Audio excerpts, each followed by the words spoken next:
Let's talk about the things people have been emailing me about at david@davidpakman.com. We had on the last show my former economics professor, Professor Emeritus of the University of Massachusetts, Richard Wolff, and he was talking about the S&P debt downgrade and the debt deal. And a lot of people pointing out Richard Wolff is a Marxist economist. Okay. And then the argument is, therefore, we shouldn't care about what he says, or what he says is incorrect? Is that the implication that's being made? Yeah. That's how I'm reading it, Natan. Is that how you're seeing it as well? Absolutely.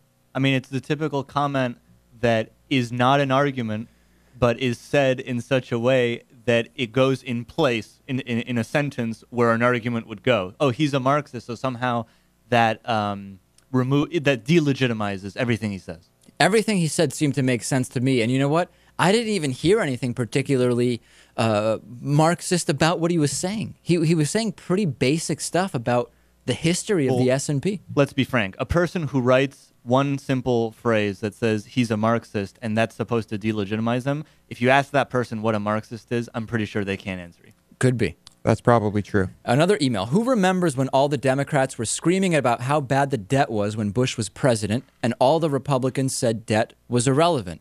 Yeah, I remember that. And by the way, where were we when all the same Republicans now talking about the debt were voting to increase that debt through a number of different proposals during the Bush administration?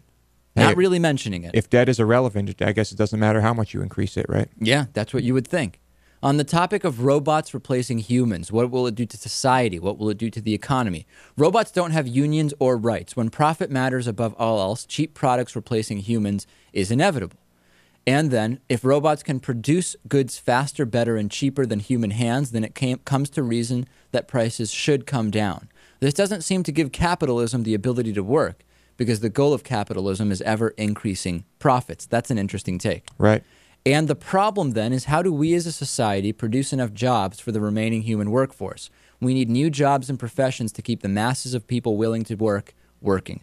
That's a brilliant point.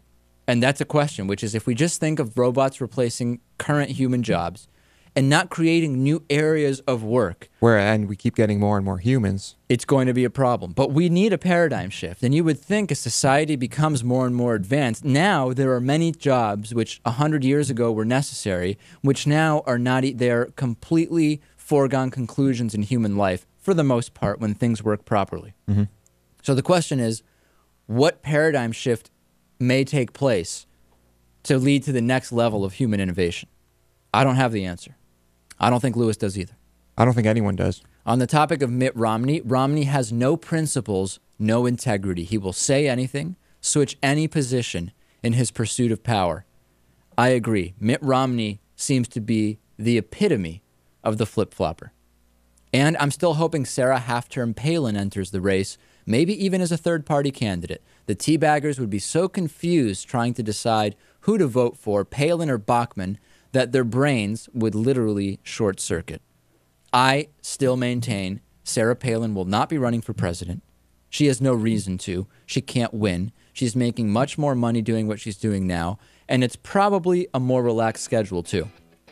Join us on the bonus show, davidpakman.com/membership. Plenty to talk about, including bestiality in Ireland. Talk to you in a few minutes. The David Pakman Show at davidpakman.com.